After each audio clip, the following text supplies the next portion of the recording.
going on, everybody? It is July 5th, 2024. That's right. It is America's 248th plus one day birthday. I'm Dave Rubin. This is the Rubin Report, and it's a casual Friday around here because I gave the team off for the weekend. So we're going to be doing a Rubin Report community Q&A and a couple clips that we did not get to this week that I just thought were primo, but we try to do a professional program where everything fits. Some of them didn't quite fit, so we're going to knock them out today. And I just hope that everybody had a really fantastic July 4th and you're having a great extended weekend and you ate some burgers and hot dogs. I hope you jumped in the pool. I hope you got your feet in the sand. I hope you jumped in the water. I hope you lit some fireworks and hot dogs, orgies, whatever it is you find people do to celebrate this wonderful, wonderful country. We're going to talk about Douglas Murray, AOC, some crazy trans lunacy, all of that stuff.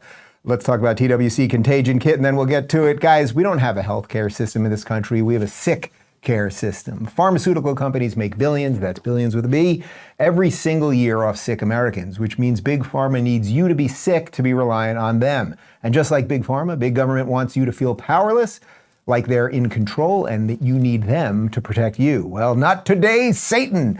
Take control of your health with the wellness company's medical emergency kits designed by elite doctors, including Dr. Peter McCullough and my friend Drew Pinsky. These prescription kits have emerged as a keystone of many American families' emergency preparedness plans, saving thousands of dollars in unplanned hospital visits. So be ready for the next thing with the wellness company's medical emergency kit containing 8 life-saving medications, including ivermectin, amoxicillin, and Z-Pak, plus a guidebook to aid you in the safe use of these life-saving medications. The kit is prescription only. You can't find anything like it in a store or pharmacy, and every American should have at least one of these kits in their home. Ordering your kit takes less than 2 minutes and couldn't be simpler. Go to twc.health/Rubin. Use code Rubin to purchase your kit with 15% off and free shipping. Whether it's bird flu, monkeypox, COVID, cyber attacks, or drugstore shortages, you'll have what you need no matter what. Safeguard your health today by going to twc.health/Rubin and use Rubin at checkout. Kits are available only in the US of A, which is 48 years old as of yesterday.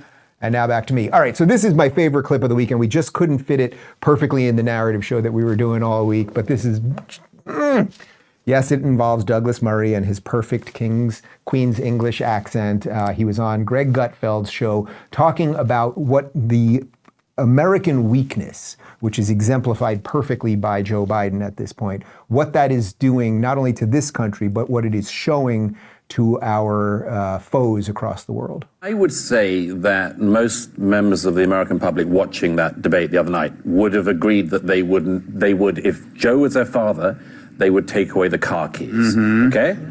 Now, if it's somebody you wouldn't give the car keys to, why would you give them the world's largest nuclear arsenal? Yeah, I would take away his house keys. Yeah, that would. Then he'd come and stay at yours. What? Anyway, but no, I think it is serious. Actually, the Chinese media, among others, had a great time about the debate. They're saying, "Oh, this shows why democracy doesn't work," and so on. Actually, it does look terrible for democracy. There are these two guys arguing about their golf scores. But it's also I do think that if you look at Tyrus referred to are we taken seriously and does the world fear America and all that sort of thing. I don't think that an American journalist would be currently sitting in a cell in Moscow, or American hostages would currently be sitting in Gaza if the world feared America. That's a great point. All right, so as always, Douglas is just the best. I thought his analogy there, that if this was anyone's father, you would take the car keys away. I remember when we did that to my grandma and how upsetting it was for her and upsetting for everybody. But we all know that would be true. Like, you see these silver alerts, that's what a silver alert is, when they think an old person has gotten into the car and they don't know where they are. You hear these stories on local news all the time. And does it seem that far-fetched that is sort of where Joe Biden is at this point? The man simply cannot say one sentence without meandering off or fumbling or bumbling or anything else. And even the teleprompter reading, as we know, it's getting worse. The slurring's getting worse, the end quote, et cetera, et cetera. So anyone, just the compassionate part of all of us, and I think that's what most people were feeling when they were watching it. Like, yes, there was something funny about it and something ridiculous, and Trump was particularly good, but the human part of it is deeply, deeply depressing. That's one part. But the more important thing at the moment, beyond Joe Biden the man, and Jill Biden has a special place in hell for what she's doing to him, is the latter part of what Douglas talked about, which is that we are now portraying American weakness. I said on Piers Morgan's show a couple days ago that I would argue that right now America is in its weakest or most perilous, tenuous position, probably since the Cuban Missile Crisis. Like if you are Xi in China, or you're the Ayatollah in Iran, or you're Putin, you're looking at America going, boy, I could probably do whatever I want right now. I'm in China. I could probably take Taiwan right now, because what kind of leadership does America have? And if they think he has dementia and then he responds to us, well, that's going to cause all hell to break loose in America. The Iranians probably looking at a similar situation as it pertains to Hezbollah and Israel, like Putin, clearly. And that really is the problem. And this is the weakness of weakness, right? When you project strength, you don't have to be bombing everybody all the time. We were at peace under Donald Trump because he projected strength. You didn't know what he was going to do. One of the first things he did when he came into office was drop the MOAB, the mother of all bombs, right? He killed Soleimani. He did a couple things, and then other countries were like, boy, that guy's kind of nuts. We don't know what he's going to do. But if you project weakness constantly, if you don't back up your allies and all of those things, then all the bad guys kind of start looking around and seeing what they can do. And the fact that there are 5 American hostages, as Douglas referenced, somewhere underground in Gaza right now, the fact that there's an American hostage in Russia, et cetera, it does not bode well for the direction that all of this is going in. How do I transition to AOC here? Well, from American weakness, how about to sheer American idiocy? This woman is just completely ridiculous. She's part of the Hamas caucus, as you know, but this is not a Hamas clip. This is just a general AOC being a complete and utter racist clip. I think one of the things that we need to take a look at is the world that they're fighting for, a world without diversity, equity, and inclusion policies, which is to say the default, which is to say workplaces that are honestly kind of like Congress, because the population of the United States, as we mentioned, is about 59% white. Do you know what percentage of Congress is white? I don't, but I know that we finally have 60 members of the Congressional Black Caucus, which is progress. But even then, 75%.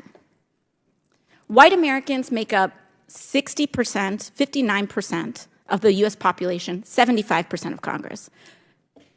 Men are 50% of the population and make about 70% of Congress. I'm sorry, lady. I don't want to live in the future that you want to live in. And I know you're going to have your corner of this country, and hopefully I'll have my corner of this country, and the two hopefully will meet as infrequently as possible. I don't want diversity, equity, inclusion. When I hire people, it is based on their skill and their hard work and hopefully some imagination and grit and desire to do and build good things. And I think largely the businesses that I've built have succeeded because of that. And you are mostly concerned with what color skin someone has.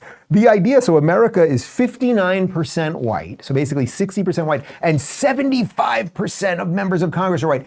You're off by 16%. That's not that much, actually. And then, of course, the woman that's talking, well, we have 60 members of the Congressional Black Caucus. Who cares? Are these people qualified? Do they love this country? Are they proud to defend the founding documents and everything else? But AOC is an avowed racist. It's not reverse racism or anything else. She is a racist who would love to shred the founding documents, the very thing that she was sworn in to protect. And people really, really need to understand that, because as dysregulated as the Democrats feel right now with Biden's brain breaking down and whatever they're going to do with Kamala and everything else, AOC is like the future star of the party. So you might be worried if you think there are a bunch of racist lunatics and woke crazy people right now, like she's the future of all of this. And that is a serious danger. And if you want to see why it's a serious danger, all of these woke ideologies and what they do, not just at the political level and with these silly people like AOC. Check, this video was going viral all week. This is really, really wild. This is a woman who had been kicked off a plane. She's with a young baby, you'll see in just a moment. And she's taking a selfie video claiming that she was kicked off of a United flight with her baby because she misgendered a non-binary flight attendant. Okay, so we were denied boarding, myself, my 16-month-old son, my mother. They took our luggage on the plane, which has my thyroid medication, which I'll be very sick without, my mother's medication. They basically said tough luck. And they won't tell me exactly what I said, but what happened, and I will tell you what happened right now. I was speaking to one of the flight attendants, got their pronouns wrong. The other flight attendant didn't like it. I said, I'm really sorry. I'm not very versed with pronouns. I was holding my son. He was having a temper tantrum. I had the car seat on my back. I wasn't really focusing on anything except getting my son's car seat on the flight and getting him comfortable and safe, and him, because now it's his nap time. You can see he's kind of fallen asleep. They're saying that like it's a hate crime that I did, that I might not even be able to ever fly United. We don't even know how we're going to get back today. I don't know what to do. I don't know what to do. I don't know what my rights are here. I think that it's...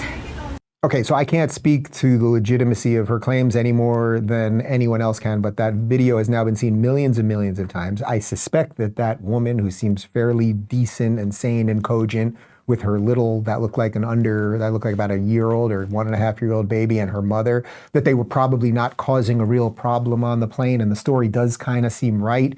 She accidentally misgenders someone else gets offended, next thing you know, you're kicked off the plane. So that is why these woke things are so dangerous. It's not just that they talk about them in Congress and everything else, but they are breaking down the very fabric of society. That's just one little example of this. We've all seen these things, you know, the guy that walks into GameStop dressed like a woman, and the guy behind the counter is like, sir, what game do you want? He's like, it's ma'am.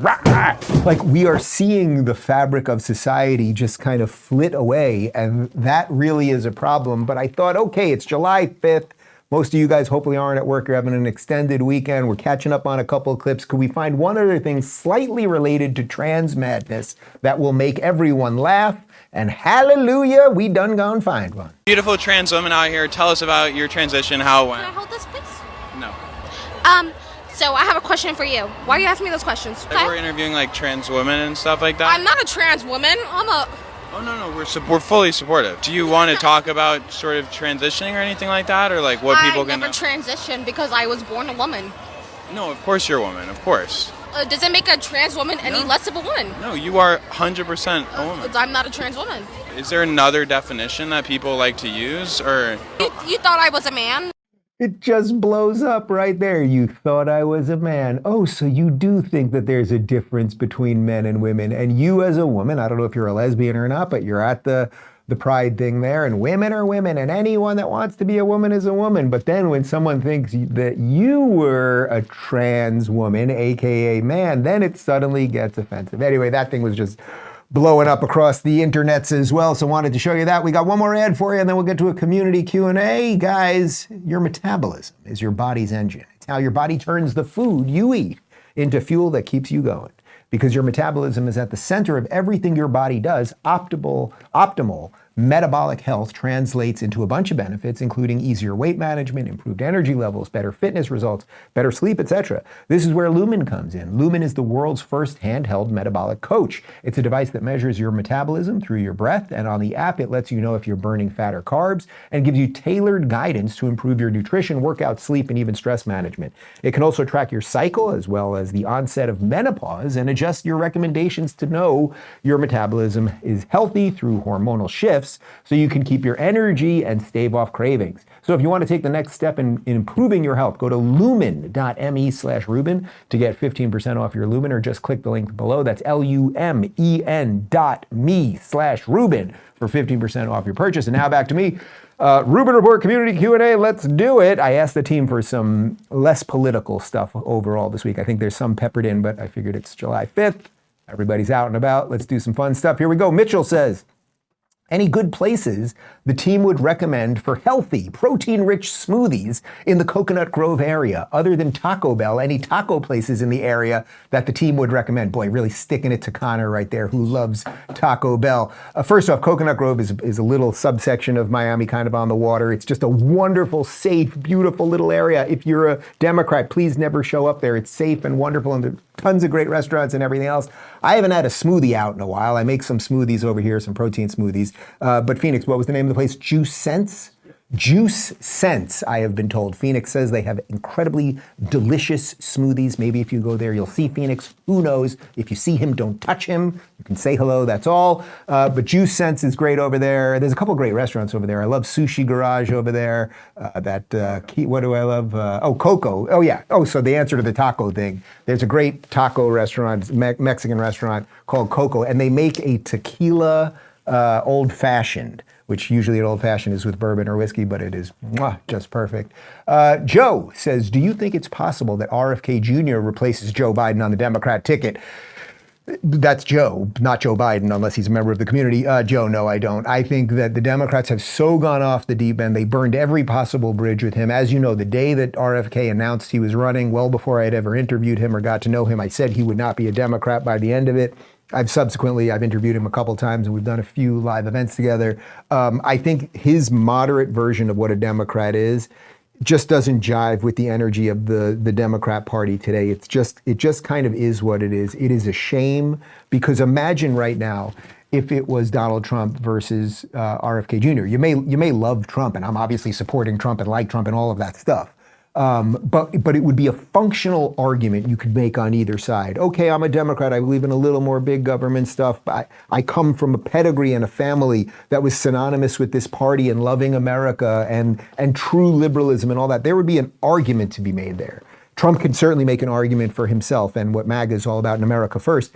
Biden and all of the people that are now the puppet masters of Biden, they can't make an argument for Biden other than Trump is evil or the show's got to go on. And that just does not work. But no, I don't think there's any chance in high hell that they bring in RFK. I think there's a chance they bring in somebody else altogether, like a Gretchen Whitmer or somebody, and they boot Kamala, but not RFK Jr.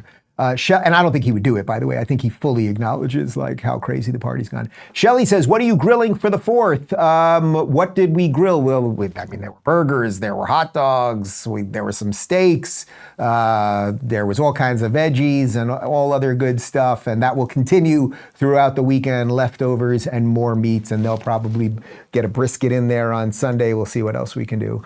Hope you guys ate some great stuff too. Cool Mom says, what other proof do Democrats have that Trump intends to make himself king aside from his distrust of election results? What is the argument against that narrative? Well, they don't have any proof. Every single thing they accuse him of he's going to go after his opponents. That's what they're doing right now. They lie about everything. So there's no reason to believe that first, we have a system in place, and for all of the flaws of the system at the moment, or at least the way people are abusing the system still basically does work, right? We have 3 co- and equal branches of government that have checks and balances that are watching out for each other. You know, AOC hates the judicial branch right now because the judicial branch is making decisions she doesn't like. So now she wants to pack the court and destroy that branch. Well, you can't do that. Right? Like, well, they will try. But the point is that the system does basically function. We have a lot of bad actors and compromised actors in the system. But Donald Trump could not just magically make himself king. He could not just start killing people and everything else. But it's all, as long as Joe Biden, and really I think you can make the same argument for Kamala, as long as it is one of these two on the Democrat side of things, all they have is fear. There's nothing that they could point to. Look at the border. It's so great. Like, nobody believes that anymore. Look at interest rates. They're so great. Nobody believes that anymore. Look at the price of food. It's so great. Nobody believes that anymore. Look what's going on in blue cities. It's wonderful. No, it ain't. So they have so many problems in that side that they have to just ramp up. He wants to be king. He's going to take over. He's going to kill everybody. And yeah, no. Don't buy it. Don't buy it and help other people not buy it too. Bradford says, what is the schedule for your next stand-up comedy tour? You know, I'm not so sure. Next week, I'm going to be in LA most of the week. Actually, I'm going to be in LA, Dallas, and Austin. I'm doing 1 million press hits on a gajillion podcasts. I'll be doing something with Bill Maher over at Club Random again, and a whole bunch of other stuff that I just don't want to tease too much right now. I don't know when I can get out. It probably won't be until the next book, which I actually do have a bit of an outline on now. It takes a little while I may self-publish it because you can do that a lot faster. But I sort of want to wait for the results of the election because everything feels so upside down right now. But look, I love doing the Daily Show. The best compliment that I ever get from you guys when you email me or I see in locals or even if I see someone at the store, is that I'm making you laugh. So I get that comedy itch out when I'm doing this show, when we do it right and it's silly and fun and all that stuff. But I think for the next book tour, which we mostly did comedy clubs and theaters and that kind of thing, we would try to get about there, but I think it's going to be a little bit. Guys, let's talk about Fume real quick and then we'll jump back in. We've all had bad habits. My friend was the kind you think you're doing so well going without, and then you're out with friends and they're all reaching for their bad habits. And you feel that urge not to be left out and to ask to borrow one of theirs. Well, what if I was to tell you there's a better alternative that helps you kick your bad habit in an enjoyable way, something you can take out with you? Fume. Fume draws flavor to your mouth and fills the void ditching a bad habit can leave. It's not a vape, it has no vapor, it's non-toxic, and it's non-addictive. You also won't ever have to charge it. Fume has served over 300,000 customers, and you could be the next success story. For a limited time, use my code Rubin to get a free gift with your journey pack. Head over to tryfume.com, that's tryfum.com, and use code Rubin to get a free gift with your order today. And now back to me. Jilly says, I used to think the Democrats were diabolically evil, but now I'm leaning towards most are just not smart. How could anyone have been truly surprised by Biden during the debate? Do you think they, the press, were snookered or just straight up servants of the regime? So look, it goes to that age-old thing. I think that there's layers of it. I think there are some genuine bad actors who just lie for the system, right? They lie for the power structure. That is a certain set of people. Then there are people who are just sort of like they just kind of go along with everything, right? Like what's kind of thought of as cool right now, I'll just go along with that. They call that the current thing. Whatever the current thing is, I'm for it. And most people are followers, right? Most people are not leaders. Then there's also people, you have to remember, a debate is a big moment that people who are kind of apolitical might watch. So you may not pay attention to any of this stuff. You may just occasionally hear about this or that or the other thing, and then you turn on the debate and you might have been genuinely shocked by how bad Joe Biden has degraded, right?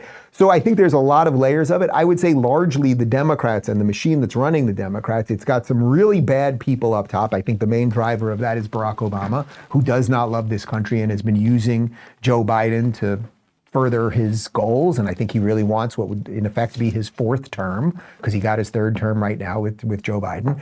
But then I think you have a bunch of really confused young people who have been fed all of the wrong information. I mean, that's why you see, gays for Hamas and queers for Palestine and all of these stupid things. It's not because they believe, they don't even know what they literally have no idea what they believe. They don't know what river, what sea, they don't know how great they have it in America. They wish that they were oppressed, even though that they're not. All of those things. So I think you have a whole bunch of layers. It's like bad people. I think you have sort of like a manipulator layer. I think that there's also the rent-seeking layer. This is just people who want to just keep you perpetually upset about things for their own reasons. And then you have kind of like willful idiots. But the point is, that's not a great collection of people to be hanging out with. So I hope that's not what you're doing on July 5th. Elizabeth says, have Justin and Luke hit a picky eater phase yet? Izzy just hit another one, and I hope it's done soon. They're pretty good. They're pretty good. I don't want to jinx anything. We eat a lot of steak around here. They're both really, really into steak, which obviously is great for growth and for mental stuff and everything else. So that's been really nice. They love cheese. They're big on cheese. They're big on meat. Toast. Big thing lately is just toast. Can we just get some daddy toast? They like toast. They like applesauce. They're not too picky. We keep them running around all day long. So like when they're getting food, they're ready for it. They're hungry. They also love coconut water. Cocoa. Daddy, cocoa. The Eurasian says, are Joe Scarborough's days as a cable host finally numbered? I think you know why I ask. Yeah. I mean, has there been anyone in all of this Biden thing that has debased themselves and embarrassed themselves more than Joe Scarborough? Like, he went so hard in the paint for this guy who he knew was mentally compromised. And he's just such a theater actor, when he takes his glasses off and he looks in the camera, and it's just all so fake and fraudulent, and his wife sitting there and that she hates him, and it's just awful. Look, his days have to be numbered. I think what we should pray for is that Donald Trump becomes president, and then all of these news organizations just have a massive reckoning. They're like, you know what? We should not have hired all of these activists. By the way, they would have a more vested interest in having real journalists at these organizations if Trump was president, because they're going to want to go after Trump, right? So you won't need just like the hacks to do it. You're going to need, or you maybe would want some actual journalists to do the work of journalists. So I hope his days are numbered. He's just terrible. He's just terrible. But also keep in mind, people are tuning out of these shows in droves. I think it's important that we cover, and that a lot of, not just me, but that the online people cover mainstream, because mainstream still does take a certain amount of oxygen in the zeitgeist. It just does, whether you like it or not. And we have to cover it for that reason, but these people will not be there forever. If our show, our show on, I think it was on Tuesday, my first show back after being away for the weekend for Brock's wedding, our show had 500,000 views, our live stream, on YouTube alone. That's not including Rumble, that's not including Spotify, Apple Podcasts, blah, blah, blah, blah, blah, for an hour-and-a-half news show. CNN never gets 500,000 views anymore.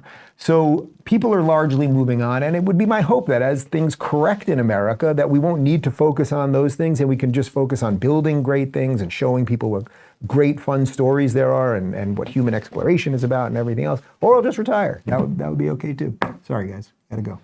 Harrison says, got any 4th of July plans? Well, we were with my sister and brother-in-law and their kids yesterday, and pool and all that stuff. I think we're going to extend that over the weekend. Maybe try to get to the beach. It's a little tricky with the kids, a lot of sand everywhere and all that kind of stuff. But just be outdoors as much as possible and enjoy this great country. And we're down here in Florida. There's a lot of American flags and happy people and all that good stuff. So, and we'll look for some lizards. The kids love lizards. They're called Izzies.